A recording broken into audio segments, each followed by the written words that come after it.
De meeste 15-jarigen zitten in de squalbanken, maar Kiki Sophie Fox van Holwert stieg gewoon in de landelijke finale van de Stem van Jong Nederland. In Rotterdam namen ze het op tegen een oudere debatkanon en praten ze mij over grote thema's, als technologie en de toekomst van de jongerijn. Best indrukwekkend, Kiki. Goed als de best. Ja, leuk. Want een van de stellingen ging over minder smartphonegebruik. Hoe zorgst u daar zelf naar als 15-jarige? Ja, nou, de telefoon is natuurlijk wel iets van nu. En ik was het daarom ook oneens met de stelling. Want ik denk, je gebruikt het voor alles. En er werd dan inleidend gezegd van de stelling dat het de intelligentie dat afneemt bij jongeren. En het de kans op dementie kan vergroten. Maar ik denk zelf van, ja, als jij ermee omgaat en dat goed doet. En gewoon dan 5 uur lang daarop wil zitten. En je er goed bij voelt, denk ik dat je dat gewoon lekker moet doen. En daarom. En wie er een protte die het bij die eens wien, die ziet zien van hallo, wij gaan er heel goed mee om. Dus Ja, er waren wel een aantal die het daar ook mee eens waren, inderdaad. Want ja, ik denk natuurlijk, we doen het allemaal. Dus ja, als je het er dan mee eens stemt, dan moet je het zelf ook wel echt gaan verminderen natuurlijk. En ik denk dat dat voor heel veel jongeren wel moeilijk is. Ja, en wie er ook meesten of jongeren die het zijn, nou ja, inderdaad, het is eigenlijk best wel goed dat er minder smartphone gebruik is. Ja, er waren ook jongeren die het daar wel mee eens waren, inderdaad. Soms vraag je natuurlijk een beetje af of dat echt zo is. Of dat ze dat dan hebben gedaan omdat dat dan beter uitkomt voor dat ze dan met minder mensen zijn. Of dat ze dan meer te zeggen hebben. Ja. Dus ja. Ja.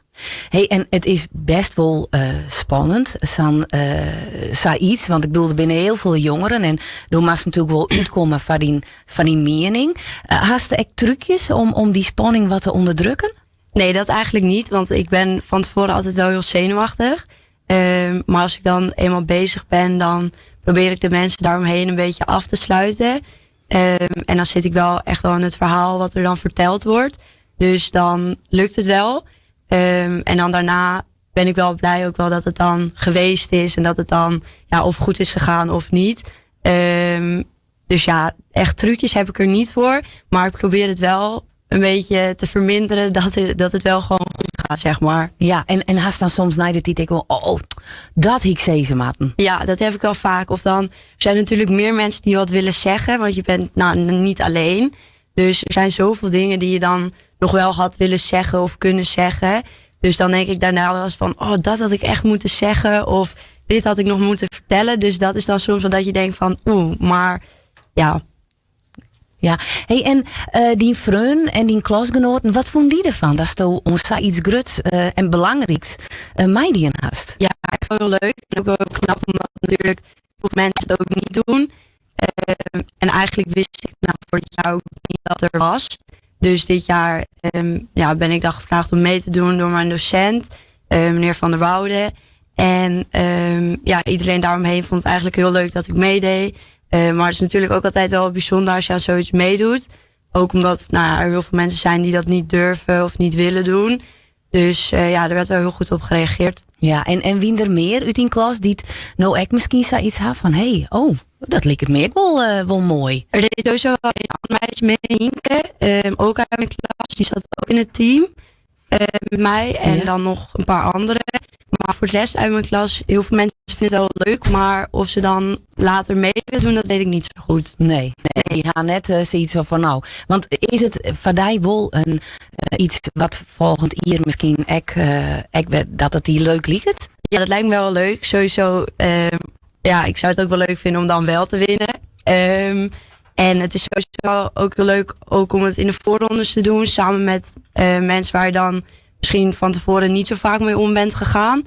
En sowieso is het echt wel heel leuk om er mee te doen. Ook voor de ervaring en de mensen die er allemaal zijn. Dus ik zou volgend jaar nog wel een keer mee willen doen, ja. Ja, want vind je het belangrijk dat de stem van de jongeren echt let wordt? Ja, dat is natuurlijk wel belangrijk. Ik denk ook wel dat dat steeds meer wel gedaan wordt. En ook wel dat er steeds meer naar de jongeren geluisterd wordt. Ook omdat nu met dit en dan... dat is natuurlijk wel belangrijk. Ook omdat ze altijd zeggen dat wij de toekomst zullen zijn. Dus ik denk wel dat dat moet, ja. Ja, dus dit avontuur, smaakt het naar meer? Dan stinkt van, nou, misschien ging de politiek ik nog wel in.